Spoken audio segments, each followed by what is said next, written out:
Hola, hoy vamos a estudiar el protocolo de cómo debe actuar un maestro, un director o cualquier trabajador de la Secretaría de Educación ante una situación de crisis, emergencia, vulnerabilidad. Importantísimo para responder en su examen, maestros. Comenzamos.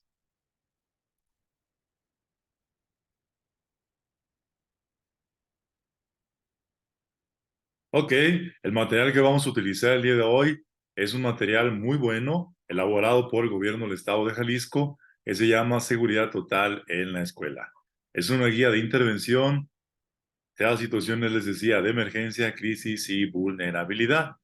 Vamos a agrandar esto un poquito más para que lo puedan apreciar con mayor confianza. ¿Sale, maestros? Va a ser una sesión muy cortita. Vamos a avanzar. Voy a presentarles, miren, al principio de este material se recomienda que escriban el nombre, dirección, teléfonos de contacto, tipo de ayuda en caso de una emergencia, situación de crisis o vulnerabilidad. Ya lo mencionábamos. Bien, ejemplo, en las noticias, de pronto ya saben que es mucho amarillismo, salen noticias como esta: balean por ir lento en autobús escolar. ¿Y qué debe de corresponderle al maestro frente al grupo, al director, a cualquier autoridad escolar? Aquí vamos a verlo en este video. Miren, en este material que va a estar disponible en el grupo de WhatsApp, compartiendo a todos los maestros, ahí va a estar el material para que lo consulten. Igual también te voy a poner aquí en los comentarios, si lo solicitas, el enlace para que donde quiera que estés lo descargues y lo puedas estudiar. Recuerden, este material es fundamental, ya que en el examen siempre van a venir casos de cómo debe actuar el maestro, cómo debe actuar la autoridad escolar, etcétera, qué le corresponde a cada quien. Primero, mencionar el tema más importante. Una escuela es el espacio que debe ser el lugar más seguro. Es decir, debemos de prevenir cualquier tipo de violencia o situación de crisis, emergencia y vulnerabilidad, pero es imposible mantenerlo al 100%, que no haya nada, porque hay cosas que fueran de nuestro control. Por ello, vamos a planear, es decir, cuáles son las amenazas que sean de origen natural, de origen antropogénico, es decir, las provocadas por las personas, y también, obviamente, obtener un programa de protección escolar civil. En él, tenemos que agendar las actividades, acciones de prevención, por ejemplo, un caso del simulacro, cómo debemos de actuar. La escuela debe estar señalizada, debe tener un croquis, un protocolo de actuación, de qué hacer en caso de o en caso de otra cosa, ¿vale?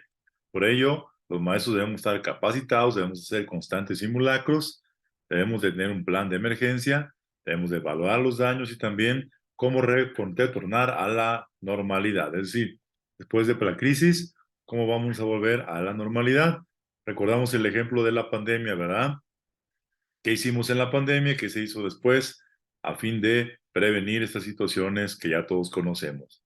Ok, en este material, conocido como un manual, vamos a hacer modelos básicos, es decir, van a conocer cómo se evacúa una escuela, cómo se cierra la escuela, cómo se promueve el autocontrol y la calma, situaciones de estrés, cuáles serían los primeros auxilios psicológicos. Es muy importante distinguir de los primeros auxilios que son ante situaciones leves, por ejemplo, accidentes leves, una cortadura, una pequeña quemadura, una pequeña situación, o cuando hay una crisis acá, emocional. Eso se refiere al estrés y a los auxilios psicológicos. ¿Cómo vamos a pedirle a las personas que mantengan la calma o cómo hacerlo de una manera menos invasiva para que tanto estudiante, maestro, padre de familia puedan estar lo mejor posible ante cualquier situación? ¿Vale? Vamos a hablar de los primeros auxilios, cómo tomar signos vitales, cómo valorar a la víctima, cómo mantener un triángulo de la vida, qué debe de contener nuestro botiquín de primeros auxilios, el equipo de protección, cómo reanimar a una persona que sufre un problema cardiopulmonar, el famoso RCP, cómo quitar una obstrucción en la vía respiratoria, la famosa maniobra de Heimlich. Aquí vamos a encontrar, como les decía hace rato, muchísima explicación muy importante de cómo actuar ante cualquier situación. Y obviamente eso es lo que te van a preguntar, maestra. Maestro, tienes que estudiar este material, qué tener y qué hacer en el caso de la seguridad escolar. Vamos a prepararnos ante fenómenos geológicos, ante fenómenos hidrometeorológicos, por ejemplo, una inundación, por ejemplo, un tornado, un viento fuerte, obviamente, Todo esto dependerá de la zona en que se encuentre tu escuela maestra o maestro de México. Ante una fuga de gas, ante un incendio, ante un problema de contaminación.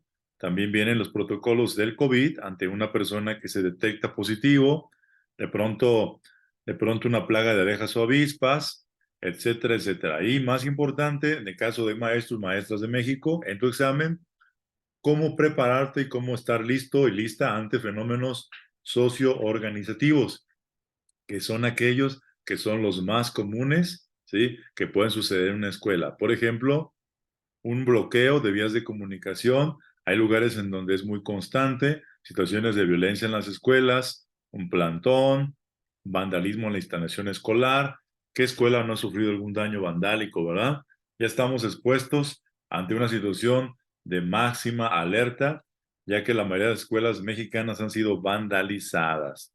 Y obviamente, ante situaciones de un alumno que tiene alergia, si se atropella a un estudiante, que ojalá y nunca suceda, ¿verdad? Una descarga eléctrica, qué hacer ante la deshidratación, la diarrea, dolor de estómago, etcétera. Todo esto validado por la Secretaría de Educación Jalisco, pero basado en protocolos nacionales, es decir, no van en contra de lo que cualquier maestro de México debe de realizar. Bien, algo muy común, una fractura, un golpe en la cabeza a un estudiante, un personal, alguna intoxicación por alimentos, mareo, sangrados, etcétera. No voy a entrar en detalle porque sería un video muy largo, maestros, maestras. Quiero nada más darles a conocer el material. Aquí estoy dando a conocer, voy pasando.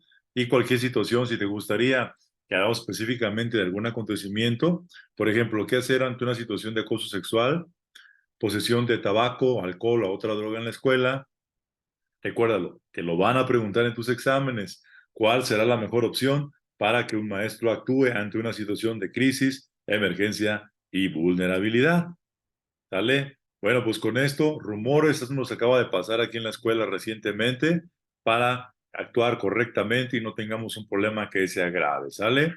También situaciones pudiera ser cuando van de excursión, de paseo, escolar, obviamente todo aprobado por la Secretaría de Educación, cómo hacerlo para que te vaya muy bien y no vayas a caer alguna omisión que pueda pensarte un delito o una sanción escolar, ¿sale? Bueno, sobre todo también prevenir situaciones de violencia en la escuela, como el famosísimo bullying, ¿verdad? Riñas entre estudiantes, riñas entre maestros, todo esto lo vas a encontrar en este material. Al final viene un glosario, puedes consultar así para saber más consejos muy prácticos para que maestro o maestra sepas cómo hacerle ante situaciones que te van a preguntar en tu examen, ¿sale? Va que va. Y ya para terminar, les permito leer estas palabras. Dice, las únicas situaciones lamentables en la vida son aquellas en las que pudiendo ayudar, no sabemos ni nos atrevemos a actuar para intentar remediarlas. Esto es omisión y esto comete un delito para el maestro, para la maestra, para el director, que puede ser sancionado con el cese o en casos graves hasta con cárcel, maestro. ¿Sale? Prevénganse, cuídense mucho. Me dio muchísimo gusto estar con ustedes. Nos vemos en un próximo video. Hasta luego. Bye.